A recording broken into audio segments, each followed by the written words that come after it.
like me. This isn't a map. Gives you a home. Oh man, I got this. Take one for me too, man. Yeah. Stop it. What's up, Harbor Fiends? It's your boy Ricky Van, aka Ricky Grimes. You are watching the Three Corners of Horror on Harbor Fiend TV. I'm gonna introduce you to my two brothers. First of all, we got the man, the myth, the legend, JR the villain. What up, my brother? This is going to be interesting. I wish somebody would tell me my future watching this film. Because, man, fuck. A little birdie told me you recommended this one, but apparently not. And my man, Joe the psychologist, my brother from another mother. What up, brother? I guess I'm the one to blame for it. I don't know.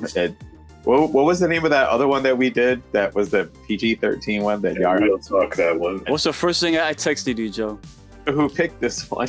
I was like, who picked a PG-13 horror movie, bro? And I was like, I could have, again, well, that's what happens, when by the time we're done recording, we discuss other movies, and, some of us are a couple of sheets to the wind, and well, listen, let's do it. I don't have anything against PG-13 horror, but PG-13, like, slasher-type films, get the fuck out of here. In this episode, we are going to be discussing Tarot, released in 2024. It is directed by Spencer Cohen and Anna Hallberg. Written by Spencer Cohen, Anna Hallberg, and Nicholas Adams. Starring Harriet Slater as Haley, Adane Bradley as Grant, Avantika as Paige, and Jacob Batlin as Paxton. When a group of friends recklessly violate the sacred rules of tarot readings, they unknowingly unleash an unspeakable evil trapped within the cursed cards. One by one, they come face to face with fate and end up in a race against death. My brother's watching this. I feel like I was a race against death, bro. I was like, what the fuck? Get me out of here. Let's go. Nah, I'm being facetious. But Joe the psychologist, since you picked this movie, apparently, I'm gonna start with you. Now, let's talk about this one. You heard the synopsis. We've seen this a million times before.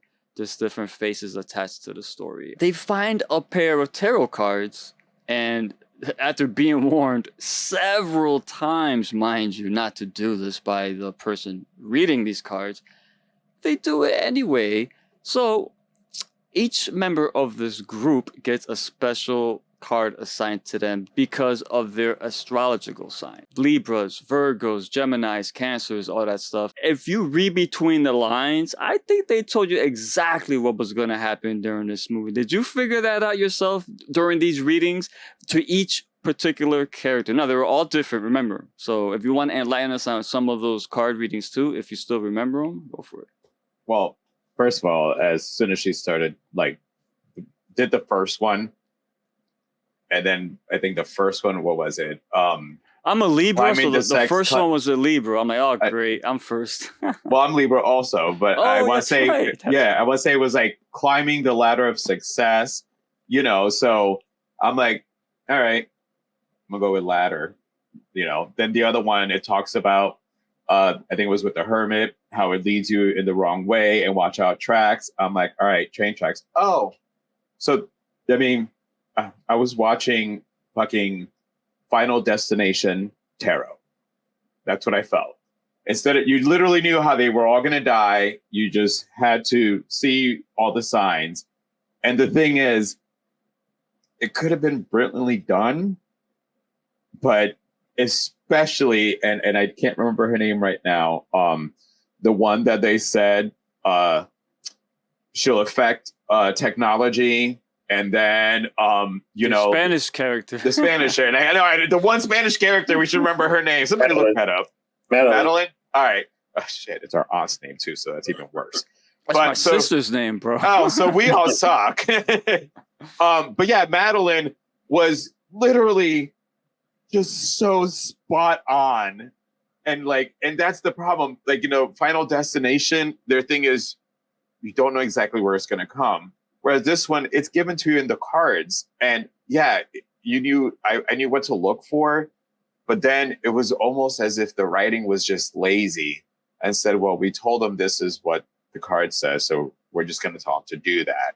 And when it tells her she's a Pisces and they run from everything, and don't worry, soon something like the bridge will be over the water. It's all right there. She gets out of the car and she runs. And she does exactly I'm standing there going, oh my God, this is so dumb. I was losing brain cells, and I sat there, and I really, JR, again, we must have just discussed it towards the end of our recording, and we just said, let's put it on. I think it was a conversation. I'm not saying you picked it. It was probably mentioned, and I said, let's just put it on. But at the same time, I'm like, oh, we're going to destroy this movie. I know who it was. I ain't saying it. I'll tell you off camera. I know. It was you. You're never gonna catch me promoting no PG-13. Oh shit! I think I know. Yes. Basically, what my man Joe the psychologist is trying to say: this is a poor man's Final Destination. What up, Jr.? Uh-oh. The villain. The villain. Here we go. It's funny because when I turned it on and Priscilla, my wife, wanted to watch this movie. She was the one that said, I want to watch this movie because she's into the tarot readings. She actually does them. She has collection, and she, reads the books. And the way they did it in the film, she's like sitting next to me, she's like basically countering everything they were doing in the film, which was interesting to hear from, because I have no experience in that, but it was interesting to hear from her. But so were the rules true though? Like you can't read someone else's cards, or you shouldn't. You shouldn't read someone else's cards. But some of the other stuff. But the fact that every card that came out was so predictable. Yeah. And we'll talk about the ending portion to this film, but the fact that this is how bad this movie is. The fact that we go through the kill scenes. And I'm sitting here telling her, watch, it's going to be signed with the attic stairs. Lazy freaking kill scene. Kill scene could have been better. They're doing the train track. Watch, baby. Somebody's going to get hit by a train even though it's quiet there. Everything was predictable. I was literally telling her how everybody was going to die. I mean, one, we do watch a lot of horror movies, but when you actually, a couple minutes before it happens, you're predicting the way people are going to get killed, that's just lazy. That's just bad writing. I mean, you have potential. And she told me her one recommendation for the film was like, if this was a series, it would have been better. As a film, no. Because the fact that it was lazy writing, the characters were way too predictable. Homeboy walking his girl home and shit, and then I'm gonna go this direction. The minute you start going through the train, here we go. I mean, come on. Yep. And then just a lot of things in this film kept countering one another. Mind you, JR, when he was walking to that train, he had the biggest smile on his face. Mind you, their friend was just fucking murdered, right? Yeah. Or he won $700. He won $700 though, so he was happy about the $700. Was that before or after? Oh, regardless, this guy was happy. Like, oh yeah, I'm gonna get some skins later. Bro, your friend just died. Yeah, like nothing. Like the acting was. I mean, for me, the only character I liked was Madeline, and she was the one that died in the dumbest way. And the only reason I liked her because as I'm watching the film, I'm like, man, if Mila Kunis and Evan Mendes had a child together, this is what she would look like. That was the only thing I was interested in the film. And that's the only thing I commented, to the point where, my wife's like, are you watching the film or are you more worried about her? I said, she dies. So what the hell is the point of watching the rest of the film? And the fact that they noticed that they're getting killed by the way their tarot readings were read to them, and you still got that one guy, Grant, I think, was like, this is bullshit. Like, motherfucker. The whole premise of this film was they rent this Airbnb, right? And they run out of beer. It's PG-13, so you don't see nobody really drinking. They mention marijuana, but the most they got is this fucking guy with a vape pen. It's so watered down. And the whole premise was they ran out of beer, so they're in someone's Airbnb, and they're like, well, let's go look for beer. So they go like scavenging for fucking alcohol in someone's personal space. Like, immediately, I'm like, I don't like these characters. No, that is bad. Come on, guys, really? You're gonna go in someone's home and start breaking their locks and trying to steal their alcohol? And to answer the question, yes, absolutely, 1000%. I knew exactly how all the characters were gonna die because, like Joe mentioned, we watch horror films, and this is definitely I don't want to say stealing because other people have done it as well, but it's definitely playing off the same playbook as Final Destination. So when you see the cards, especially when my man guy read the card with tight spaces, I'm like, oh, I'm claustrophobic. I ain't gonna like that, Death. I knew it was going to be an elevator. We'll get to Before, that later. wait. It, like literally knew it was going to be an elevator. Yeah. Yeah. One thing though, I will say it's not all negatives on my part.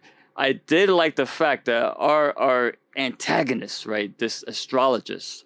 Does she have a name? Astrologer. The astrologer, that's what they called her, right? Mhm.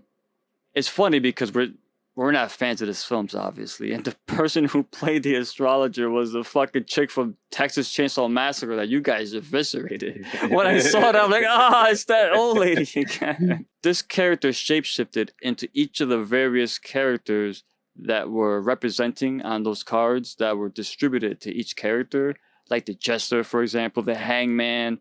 I liked that aspect of it. I think if they would have focused more on that and bumped up the violence, I think it would have been a lot better. But JR, was there any one of those characters in particular that kind of, that caught your attention and you would be like, damn, I would watch a movie just for that? So what's good?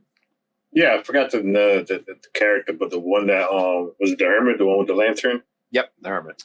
He was for me the best one. Which one was that? The Hermit. He's with the train. He had the cloak and the train. Yeah, I'm sorry, the cloak. He basically held a lantern. The lantern in his hand. Gotcha. Yeah. I mean, that was so awesome because the first character I thought of, Peeping Tom, that folklore, because that's what it's based off of. Joe's always mentioning Peeping Tom. Sorry. But yeah, for me, I liked that character. And I think the issue with this film is when they would show the kills will happen too quick. Take your time. If they would have had the Hermit or these characters haunting each of these characters throughout the night, I mean, come on, it's a nighttime. You have plenty of time to get into these kills. And it felt like, even though it felt like almost 24 hours, it felt like this whole film took place in like 3 hours. I mean, because just the timeline was just so bad. Take your time with it. The Hermit for me was the coolest character because the fact that you saw the lantern and then it would charge at you. And I liked it that because like the first one I think was the priest, if I remember correctly. The one that killed the girl with the stairs. I think that was the priest. That was the first character that showed up. Yeah, it was the priest and it was the the stairs was the astrologer, right? No, but she turned into the well, she turned into them, priest. but damn it, I know what you're saying. I could have swore it was her. No, like, I think it was down. I think it was the priestess or so, or priestess. Yeah, I think it was the first one. The priestess was the first one. The second one was the Hermit. So it was another female. I probably just The third one was the Hangman. And no, it was the Jester, Joker, the Jester. Which, all right, I'm sorry, I cannot talk about this part of this film because it pissed me the fuck off. How the fuck you have this thing coming out? Now nobody escaped the death except for this fucking pothead. Hey. Okay. Well, this Gen Z pothead. Hey, wait a minute. Oh, you're not Gen Z. Well, you're Gen X. Shut the fuck up. So, but the fact, and the funny thing is, yeah, we all know him from Spider-Man. You know, my supervisor actually knows him in real life. He's actually hung out with him. And there's a story which I won't tell. I'll tell it off video because I don't want to get any heat from him. I can't. What I can't stand is the fact that this guy's gonna be the Hobgoblin. That just fucking kills me. Well, the fact nobody survived, and all of a sudden this dude survived with an open elevator because his boy interfered. Yeah. Makes no sense whatsoever. No sense. They just wanted their cool little, fun little. Yeah, they wanted the fan favorites to survive. Post credit. Yeah, that was the post credit that they did on that. But still, it's just come on, But the Jester character would have been cool too. You had all these characters if used properly, if given the time that, like I said, haunt the people, get the tension build up because once they showed up, it was literally like a minute and a half later they're dead. Though I'm not a fan of clowns or things like that. The Jester, which kind of makes me think of a clown. The one that I had liked. I liked the scene where he sees him from afar and he's just standing there and then he starts contorting and like literally his top half then comes all the way back around and up. I'm like, all right, that's kind of cool. And I would run. You know, like literally, I probably wouldn't have fully seen the whole contortion. My ass would have been gone. And I think I don't know if it was the lantern or it was the eyes, but I could have sworn that for the hermit, like when it first spotted, you saw like it started out with like what it looked like 2 eyes, and then it showed like to be more, and then he came into like seeing. But I like the gesture that he. Like he actually had, I think, out of all of the tarot killers, the longest, more screen time. Unless I'm wrong, somebody can tell me I'm wrong. But I think he had the more screen time. I liked how he looked. But same thing, I would have liked for them. I would have liked basically seeing that all of them were being stalked, because they all separated, especially for a little point in time. So you would have seen each of them being slowly stalked by the tarot card that's coming after that. That would have helped the movie. But as JR said, I mean, they show it, you get these couple little scare shots, and then the person's dead. It was totally rushed. I, especially once you got the astrologer's backstory, would have liked the twist to be that these killers were the people that the ones that wronged her, she then cursed and put them into these cards. But then I didn't mind the shape-shifting part. I like the shape-shifting though. I did like this. Like once it did that, I was like sitting there like thinking like, okay, so obviously they're listening to her.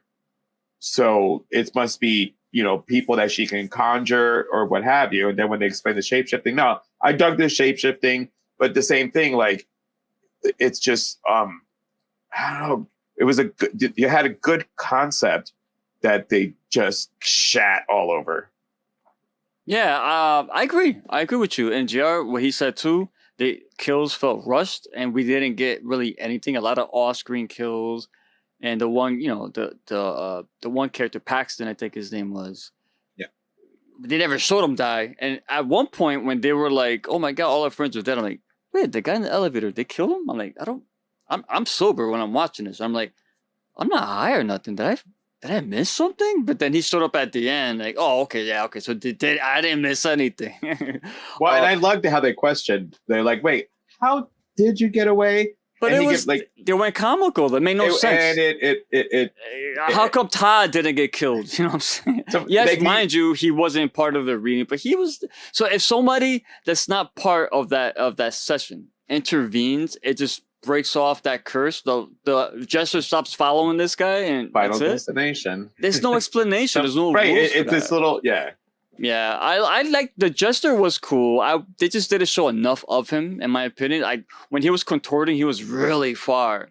They didn't want to get too close up to the character itself. But then they get the stuff I don't like with the jester, when he's like this, and all of a sudden like his head contorts, but you don't see it. It feels like a frame was cut in half, and then now all of a sudden his head's this way, then his head's that way. I know I don't like bad effects editing. like that. Bad editing. It's not even bad editing. It's meant to look like that. They want it to be like this frenetic like cut, which I'm not a fan of that. It just takes me out because it's so fake. It just seems fake to me. You know what I'm saying? If it's a music video, a Slipknot video, so yeah, cool, but I don't want that shit in movies, Now, going back to what JR said, the Countess, that's what it says in IMDb, but you said the Priestess. I remember S at the end, like, so as far as visuals, and like you saw the actual hand grab the stairs, lift them, drop them, lift them, I did, that character was freaky. I mean, the magician, you barely saw him. And honestly, you mentioned the guy with the lantern. I couldn't even tell you what he looks like. I don't know. Not that, maybe that's more on me. A lot of these characters, they didn't really show much at all. They just came in, you didn't get no sense of them at all. They came and they went. And that's pretty much it. But I would say the Jester, as far as a visual, interesting. I wanted more out of him. But I would say if I was going to pick a favorite one, it's going to be the Countess. That shit was good. And I will say the CGI for the movie, not bad. If I'm going to give it some points, the CGI on the creatures, again, they don't show much. But that's where it's the funny. budget went. JR, you play World of Warcraft as well. The Hangman, it reminded me, Wrath of the Lich King, those little imps that would run around and shit. Closing thoughts. Let's rate it and grade it. Same shit. Who cares? JR, I'm gonna start with you, my brother.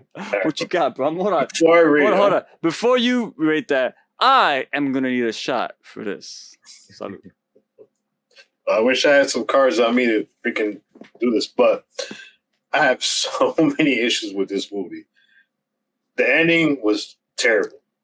Terrible, predictable, terrible. The fact that she tells the astrologer her basically, reading, and it just happens, death comes out. Now, counter I have for this is she cursed his deck, so I felt like the deck shouldn't work against her.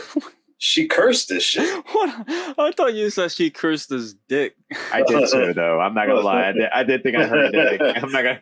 Thank you. I'm like, whose dick? I'm trying to hold my face. I'm like, Dick. I'm like, did he say dick? Whose dick? Dick. I'm sorry, go ahead. Hobgoblins? What? Oh, this guy. What's his name? Not Flash Thompson. Whatever. Harry. Oh yeah, but she, this was hers, and then they use it against her. And for me, I didn't like that as an ending. I would have actually preferred, because this astrologer was wrong and stuff. And for me, I don't know. I wanted something. If you're gonna have somebody, basically go to the light, find her daughter's doll or something. Make it something more different than, I'm gonna use this against you. I'm gonna do your reading, and I beat you using your own, cards. Come on. That's what lazy writing too. And the lazy writing part about it was that this character, the astrologer, chose death. She killed herself. It's not like she was like forced into this punishment of eternal life, meaning she can't sleep because she's constantly, living in these fucking cards. She chose that. So and the characters were terrible. Paxton's cheating death. Come on. I mean, I know everybody likes this actor, but Jesus, kill him off. If everybody else died, this guy should have died as well. The characters were bad. Everything was just lazy. I hated. You get this woman who's an expert on what's going on with this, particular cursed cards, and the way she dies. Are you serious? This is supposed to be the expert, and this. I forgot the name of the actress, but she's also in The Watchers. I was wondering if you're going to mention that, because I was going to say it. And I love her, and I feel like you just wasted another character. wait, hold on. It's all the old lady, the survivor. Yeah. Oh yeah. You got. That's the girl I'm talking about from Texas Chainsaw. Yes, I know. She took the place of the original actress to play the legacy character. And my dumbass thought that was the original actress. No. Let's just rush the story and let's have a happy ending, which I fucking hated. I read it. They all died, and the cards continued, or just do something differently. But yeah, for me, I'm going to give this a 2. The PG-13 did kill the movie, because you have the tarot killers that could have more viciously done away with the characters. The predictability is just so bad. I mean, it's like you're sitting there, and again, all of them were so predictable, but the Madeline one was the one that really killed me. And then it said, "Don't run." Right? Hold on. It spelled it. And right. she's still but wait. Here's the other part. So she ran the other way over the fucking bridge. Where was she could going? have gone the other direction on fucking land. Yes. So her thing said bridge over water. So she goes, hold on, I'm going to get away. I'm going to run the longest fucking way good shout, I can go to get away, instead of going on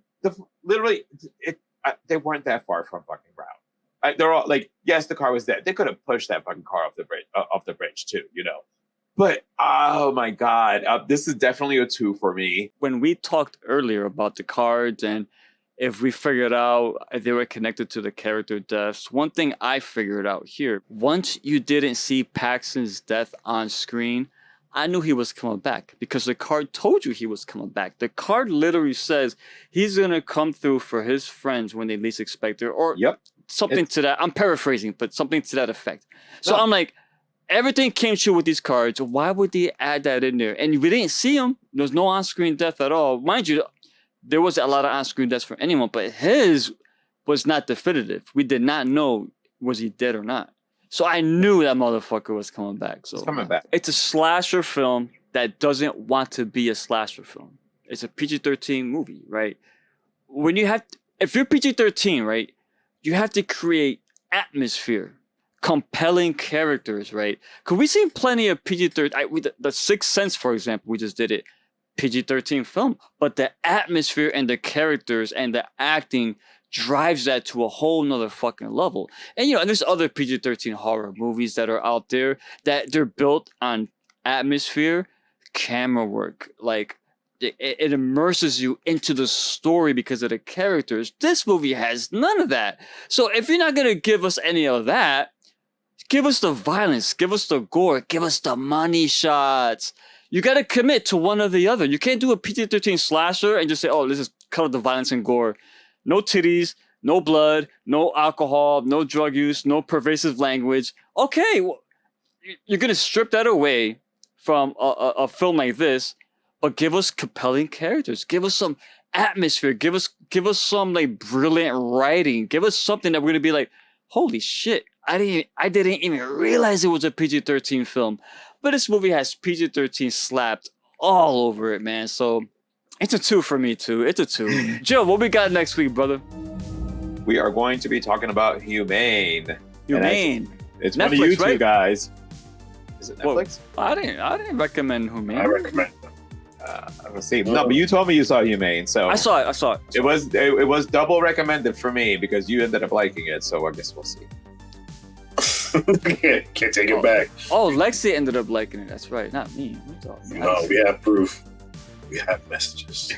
I said I liked it. No. You'll find out when the review comes next week. Join us for our Humane review next week. It's got one of JR's favorite actors in it. What's that? I forgot his name, but he was in with James Franco. Remember the end of the world? This is the end. This is the end. Which he wasn't bad at. Gabe Rochelle? Yeah, that guy. Mhm. All right, I cannot wait to see this now. JR, oh, you like him? I normally think about him as a JR comedian, loves that and now guy. I got JR to loves- he's an see him in a asshole. horror movie. Listen. Whoa. All right, Don't say nothing. I'm not saying it, but I know, Jer. I know because JR, you went in last week thinking it was going to be a comedy and you got upset about that. I'm going to tell you right now so there's nobody being upset. This is not a movie you take serious, okay? Okay. I will say, it's entertaining. So you'll get the full review next week. I'm Ricky Van, JR the villain, Joe the psychologist. With that being said, stay good, stay healthy, stay sane, but most of all, watch horror movies. And guess what? We're almost in October. That means Halloween. Stay scared.